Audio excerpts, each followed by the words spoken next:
Ladies and gentlemen, welcome back to another Muskox live stream. A little bit different today for you. Today, I am not out at our testing facility. Adam and Ron aren't here. We're taking a week off to get something very special ready for you next week. We'll talk about that a little bit later in the stream.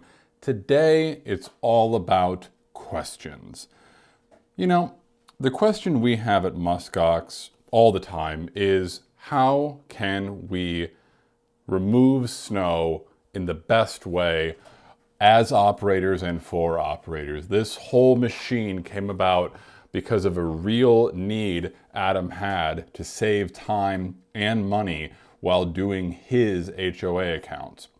Now, things have changed a little bit, and we think we have a pretty good answer to the question of how the Muskox works for operators. But one of the things we have been consistently trying to do is find out from you, the operators, what your questions are about the Muskox. And today, we have brought all of those questions together into one stream. Over the past several weeks, as we've done live streams, we've reached out to those viewing and said, hey, please ask your questions in the comments below. And many of you have reached out with questions, some that we anticipated getting, and some that frankly surprised us. We don't know exactly what it is you are wondering about until you reach out. So today we are bringing you eight of our most interesting questions from operators, from owners, from people who want to know how the Muskox is going to work for them. These questions range from the very, very technical and specific to the more general. And as I said, we're bringing you 8 of them today. The first question we're going to get into is a very specific one that opens up into a whole other range of issues. Namely, here's Adam answering the question, what is the diameter of the Muskox fan? Yeah. So I'll have you get into position in front of my camera, and we'll go ahead and do picture-in-picture here. You can narrate through what Noah's doing. And we got a couple more questions for you that have come in. Sounds great. So Noah's now what we just talked about with our patented feature. He's getting close to the garage door. He's now engaging our second cutting edge, which is rubber, so it's not going to scratch the surface. And he is back dragging and blowing at the same time. So as you can see, we're getting rid of that, and we have been able to shovel significantly less in front of the garage door. Now watch, a lot of you guys ask, does it blow while we're back dragging? It absolutely does. We have that 2-auger system that really helps clear up that snow. Now if you want to lift up the machine and see that he pulls back very little snow out to the street, or in this situation, out to the gravel driveway. All right, questions that you got for me, John? Yes, 2 of them. First of all, did we talk about fan diameter? That was one. And then the second one is from Randy. Hello, Randy. Randy is wondering, what is the hydraulic flow capability on the John Deere you are using in the demo?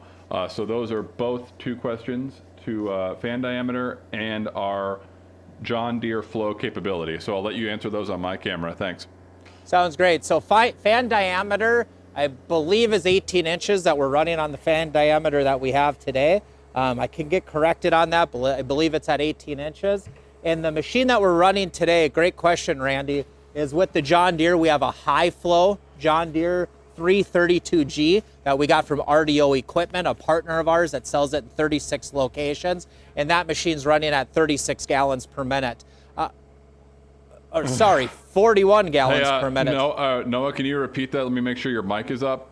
What was that? What are we running at, Noah? 41 gallon per minute high flow. 31 in low flow, or standard, I should say. That's why he's smarter than I am. 41 gallons per minute we're running, so it's running at a high flow option right now. And probably what you're wondering, Randy, is does this work on different gallons per minute? And what we recommend is running at a minimum of 17 gallons per minute. And we have machines that are running it up to 45 gallons per minute. And the way we're able to accomplish that is we kind of custom fit that blower to the skid steer that you own. So when you get a hold of us at Muskox, whether you have a John Deere, a Kubota, an ASV, a Cat, a Bobcat Toolcat, whatever machine it is you're running with, we end up putting a motor size that fits that skid steer. So the motor that you're running, if you have an 18 gallon per minute John Deere is going to be different than if you're running this 41 gallon per minute machine. So we custom fit that motor size to it. And then the other question when you have different brands is what is slightly different is these electronics. So we do set the electronics so the machine is plug and play when you get it. So you can plug it into the electronics and then everything's ran through the hand controls. Adam? If you are, one second, Yep. John, if you are somebody who does not have the electronics that run into the cab, we do have a joystick option. We have a handful of customers out there successfully running the Muskox using a joystick to rotate the chute. So if you have a steering wheel, for example, or if you have a machine that's a little bit older, doesn't have that option for the electronics, you could get a joystick to rotate that chute that goes 280 degrees. All right, we got a bunch of questions coming in, Adam, on this topic particularly. So first of all, Michael says, hey, Adam, just got on, so forgive me if this has been asked. Muskox working on a standard flow Bobcat. Does it work on a standard flow Bobcat? Great question, and absolutely. So we work on low, standard, or high flow machines. Probably one of the most common questions we get. So right now we have people running a Muskox successfully all over the United States with machines between 17 gallons per minute all the way up to 45 gallons per minute. So we have 4 different motor sizes, and those motor sizes really dictate and allow us to operate on all different brands and different sizes. So great question, sure, appreciate it. Michael, any other questions you got for me right now? That is it. We had a sudden flutter of them, and I wanted to make sure we got them all done. Fantastic. As you heard, we also had a second question in that last little segment, namely, what are the specs of the John Deere that RDO Equipment so graciously gives us for these broadcasts? But let's get into something a little more practical. You know, when you're going out, you're going maybe doing a couple of HOA accounts, you're going and doing houses, you're trying to be careful not to hit the yard, you're making sure that you're not pulling gravel up into the machine, and all of a sudden there is a dog leash that you didn't know about, hidden under the snow, that gets wrapped in your auger. Now what do you do? Here's what happened, and here's what Adam said when we put that question to him on a recent live stream. Outstanding. All right, John, what kind of questions you got for us? All right, so we got a simple one, and then we got a not so simple one. The first question is, what happens if something gets stuck in the auger? Thank you, Mike. And off to you. Sounds great. So for the first question, and it's a great question, one thing we did not like when we were doing snow blowing with other snow blowers was shear pins and shear bolts. It's 24 degrees. Or 24 below right now. You know what it's like to have to take off your glove and there shear pin or shear bolt. These hands would be sitting out for, could be 3 minutes, could be 15 minutes taking care of that. That gets really cold in a hurry. So we did not like that. It was inefficient and it wasn't safe. So we use a hydraulic slip clutch with our snow blowers. So if you do get anything caught in the augers immediately stop. You don't bust any shear pins or shear bolts. It's the hydraulics that take care of that. So the machine stops. You're not going to do any damage to the machine. You can kick the machine in reverse. So if it's any type of wood, it's going to kick that out. Or if you got like a dog chain that got wrapped up in there, that's a real situation that happens. You're able to come out and remove that impediment. So the wood should be able to kick out with reverse. If it's a dog chain, you got to go and cut it out. Still need to do that. But when you get done with that, you don't need to take care of the shear pin or shear bolt.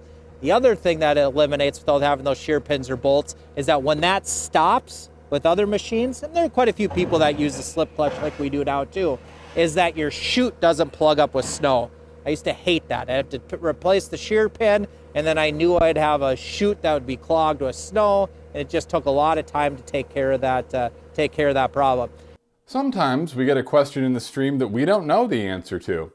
Ron has taken exactly 1 week of vacation this entire year, and it just so happened that while he was on vacation, we got asked a very precise engineering question that only the man who invented the Muskox could answer.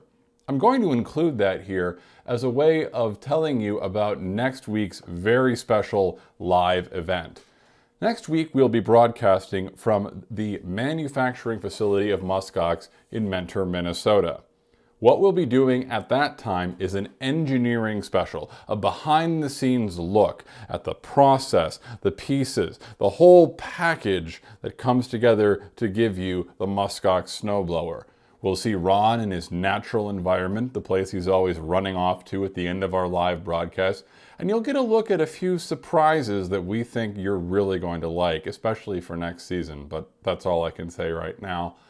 Here's Adam getting the engineering question on a live broadcast last week. And then someone has an engineering question. So they're wondering, how come we fit each tractor with a specific motor and a flow rate?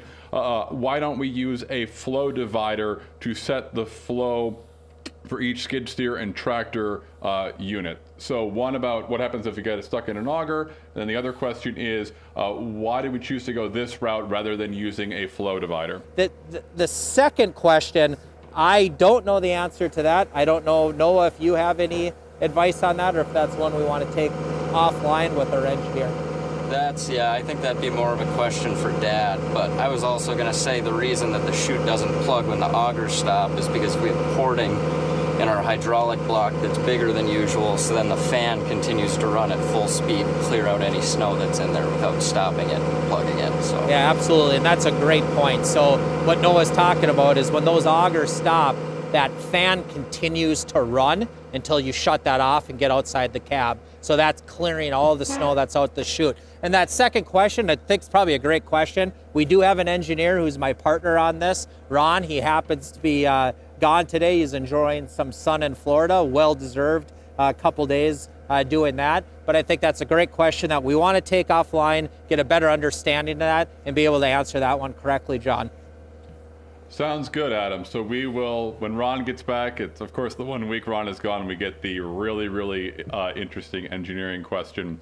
So we will make sure in a future live stream, and also we'll reach out to you directly, we'll answer that question about the flow divider versus the way that we do our flow. It's 11:30 here in the Midwest, so we should probably get these boys in soon. Adam, I'm going to give it back to you on my camera. Yep, sounds great. And that was a great question that you had, and those kind of questions are the type of questions that may lead to better options that we have. So we just really appreciate when you guys reach out and do that. As you no doubt know, on our website we offer both a single auger and a double auger machine, our dually model. Many people wonder, well, what's the difference? Why not go for the most expensive or the cheapest? Or how do I make an educated choice between the two? So when an operator put that question to Adam during a recent broadcast, here's what he had to say. Yes, Adam. I also wanted to express my gratitude that you weren't going to pull a Johnny Knoxville on me. I know they just released a new one of those movies. So this was a question that people are a little bit curious about. Sure. On the website, we're selling both a dually, which we're demonstrating today, but also a single auger. People are a little curious about the differences between the two, and someone also was wondering about those side fins. We saw them moving a little bit today, Sure. So someone was just wondering, why are they on the machine at all? And then also, with them moving back and forth, what's sort of the reason for that? And are they going to scrape? So there's several layers to the side fins. I'll let you take that on. Sounds good. So if you guys saw our original videos when we came out and the Muskox was a prototype, we didn't have these side fins on it. And we added that for a few reasons. So it's a side fin that is bolted in, but it has that opportunity to pivot up and down, depending on if you're hitting any type of impediment. But also when you back drag, it's able to flip up, creating an edge all the way through to hold snow inside the bucket. But the first idea with it is why that side fin came into action is that we wanted to be able to drive forward at higher speeds.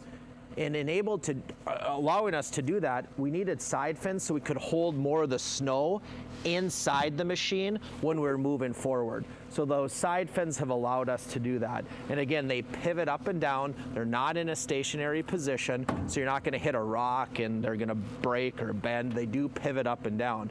And then with that, second part of the question that John had was we do also have our UHMW plastic on the bottom of these side fins. It's 2 bolts, and you can replace this. This machine's got about 170 hours into it. We still have plenty of plastic to be able to ride on. But with that UHMW on here, we're not going to scratch those hard surfaces. So you guys are going over any nice driveways, you want to be able to scrape the surface, but you don't want to scratch the surface. This UHMW that we put in these spots allows us to accomplish that goal. And then the deal about, we do have both a single auger and a dual auger. Right behind me today, we have our 2278 dually. If you get our single auger option, everything about the machine is the exact same, except we do not have this 10-inch in diameter auger on top. And the reason most people purchase that is that we found when we're eating through big snow like we were today, leading in with that top auger helps break down that hard packed snow on top to help feed to the main auger to come out our chute. But also when we get into our back drag and blow position, if you don't have that top auger, there's a 14-inch gap that's created in between that main auger and that rubber cutting edge. So when you're pulling back 14 inches of snow. Once that area fills in, then everything comes out of the chute. With this, we're able to feed more snow in as we're back dragging. So as you watch Ron, he's pulling back, you'll see he brings very little snow back with him because that second auger's helping eat through that. And then the augers, as you can see up close, are 2 different types of augers. So we purposely use the paddle design up top that has teeth to help eat through ice, but we purposely use a paddle design as we've learned that's the best to help feed snow in and when we're in a back drag and blow position. Of course, we just heard Adam also addressing the side fins question. The side fins came about the way that a lot of changes in the Muskox come about. Trial and error, hearing what operators need, seeing what the Muskox does out there in the real world. Next week during our engineering special, we want to hear from you. What things would you like to see on the Muskox? What features would you like to see included, maybe updated, modified, what have you? How could we make the Muskox, which we think is one of the best snow removal machines on the market, how can we make it better? Please let us know next week. We will be live from our manufacturing facility in Mentor, Minnesota, and we want to hear your suggestions so Ron can respond to them and consider them live on the air. Next week, our engineering special from the shop. But in the meantime, let's go back to an operator with a very, very interesting question about that second auger and the paddles that we use on it. Fun times at Muskox. I just want to thank everybody for jumping on today, and you'll see Ron behind me going ahead and finishing up cleaning. It's really fun to watch this machine in action, and I appreciate the questions you guys have had. Down below, there's a form that you guys can submit, gets a little bit of information on you, and you can reach out to us. And whether you're looking at buying a Muskox today or for next season, get a hold of us and work alongside you. Our best thing we can do is help get educated on why you want a Muskox, the type of application you want to use it with, and then we can work alongside you guys to make sure that you have a skid steer, low, standard, or high flow that fits us, whatever brand, Bobcat, Toolcats. We just want to work alongside you guys and see if we're a fit for your snow removal needs. So I'll go ahead and hop out. Adam. Yep. Oh, go ahead, John. We got to help Dan. Dan said on Facebook he's late to this. He has one last question. Yeah. Will the front paddle attachment throw snow out the front of the blower? We got you, Dan. We're not going to let you go. We'll answer that question. So I'll have Ron come speed up here real quick, and we'll show a little bit of that design that helps that. That front paddle pushes some snow forward when you're moving, but you get a chance to capture it. But on the sides of those paddles, we've designed them where they're bent an angle on each end to help hold that snow in when you're going in your forward position. Ron, did you hear that? We need you back here at the shop, Ron. Ron? Oh, okay. I was going for lunch, but yeah, okay. I'll come back. Is that what? It is pretty warm in here, like this. Oh, so you don't mind. Is that what working in the shop means? Is eating lunch and enjoying yourself? Exactly. Go ahead and lift up the machine. It was it Dan that had the question? Dan had the question. Okay. Go ahead and stop. You don't got to run me over quick. Oh, kind of strong. Stop. come in and look on the paddle, Dan. So we have paddle design. We do have teeth on them to help eat through the snow, but we also do angle it in here, and that helps hold in the snow that would be blowing out the sides. So it's actually kind of shows it in this position right here. We're angled right here to help hold that snow in. So naturally it'll push some snow forward, but our goal is that any snow it pushes forward to hold it inside the box, not getting out on the outside to create any type of snow or create more work off to the side. So we hold everything forward, so then when we get close up to that garage door, we've held all the snow, then we can back drag and blow. So Dan, I appreciate you joining on us. Please go ahead and rewatch this video from the beginning. We'll have Ron for you one more time go forward and back drag. We don't have any snow, but you'll get an idea how that looks and works. So I'd be in a down position, I would come up to a wall or a door, and you can see I'm lifting. I can still see the cut edge. There it disappears. Now I engage it with the ground or the concrete or whatever you're back dragging, and just start back dragging. And you can see I could scrape snow without the blower running if it's if it's an inch of snow and you didn't want to run the blower like a box scraper. And you can see it squeegees the surface off. You should see this when we get some warm weather and it might be slightly melting. It just cleans the water, everything off, and therefore that evening when it freezes, it generally wouldn't get as much ice buildup. outstanding. Lastly, let's go back to the question that started it all. How can we save time and money when removing snow? The Muskox, I want to talk about when we're doing snow removal. It's not much fun to do it when it's 24 below, and it's also not much fun to do this. I'm going to go ahead and grab a shovel, have Peter come with me. Noah, you can stay out there for a bit.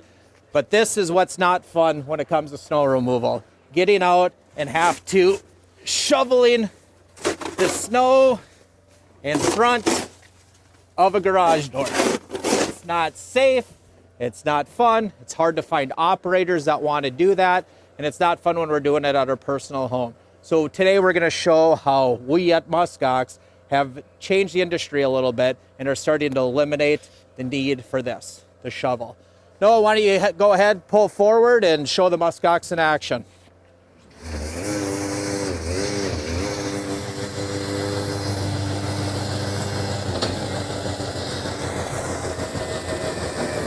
For you guys just joining us right now, the Muskox 2278 dually is running in a traditional snow blowing position.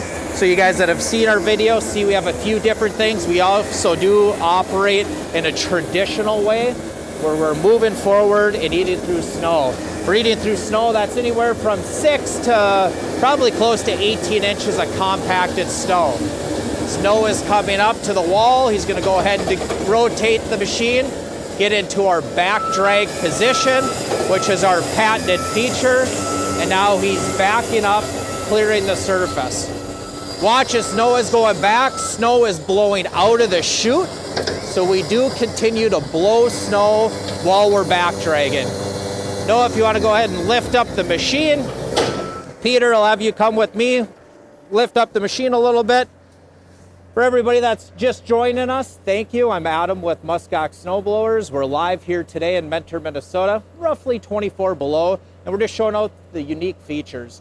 The best thing that we can do is to work with you guys as the operator. So a lot of you guys we've talked to recently, or you're just finding us for the first time, we're here to answer any questions that you guys have and give you an up-close feel of how the Muskox works. Today we're running with our 2278 dually, which is our 2-auger system.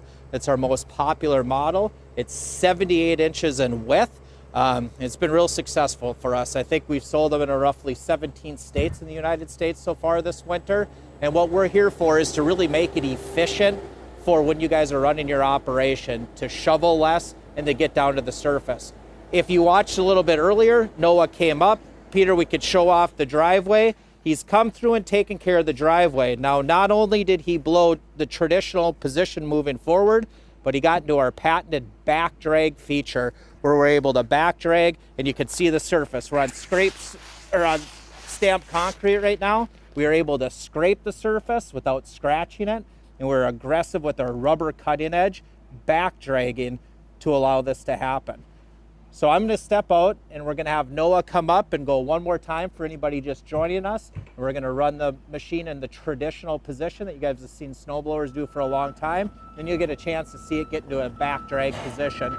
And before we do that, why don't we introduce Noah? Noah's my younger brother. My father and I have the company, and Noah's a big part of it.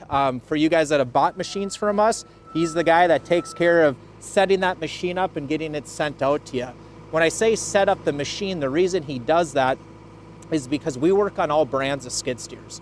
Today we're running on a John Deere that we got from a partner of ours, RDO Equipment, that sells the machine in 36 different locations. The machine we have today is a high flow machine, but the Muskox does work on high, standard, and low flow machines.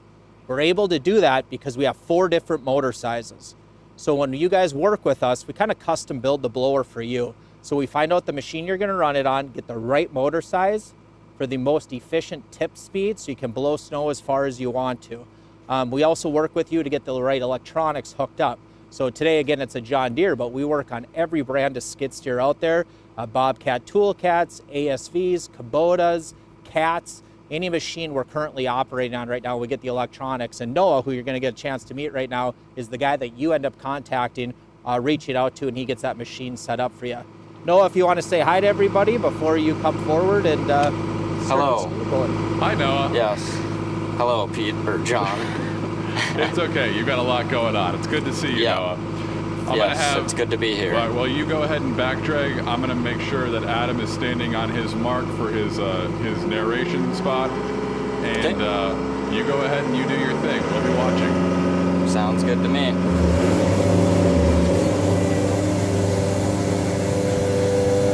For you guys just joining us, Noah's coming forward in a traditional snow blowing position with the Muskox 2278 dually. He's running it with a John Deere high flow machine. It does run on high flow, standard flow, and low flow skid steers that are out there. He's coming forward in the traditional position. You guys have seen this for years. And now we get to our unique feature. With the Muskox, we're able to rotate the machine and create a new second point of contact and back drag, so we're shoveling significantly less in front of the garage doors. As you guys... Everyone, that just about wraps it up for us here at Muskox. Again, we will be live next week from our shop in Mentor, Minnesota. Until then, please don't blow the chute in your face, and drop any questions or comments you have to our staff at our number. We always love to hear from you. Your ideas make the Muskox better, and the more questions you ask, the more answers and solutions we'll be providing. We want to remove snow from one end of this country to the other, and we want to do it in the best way possible for our operators.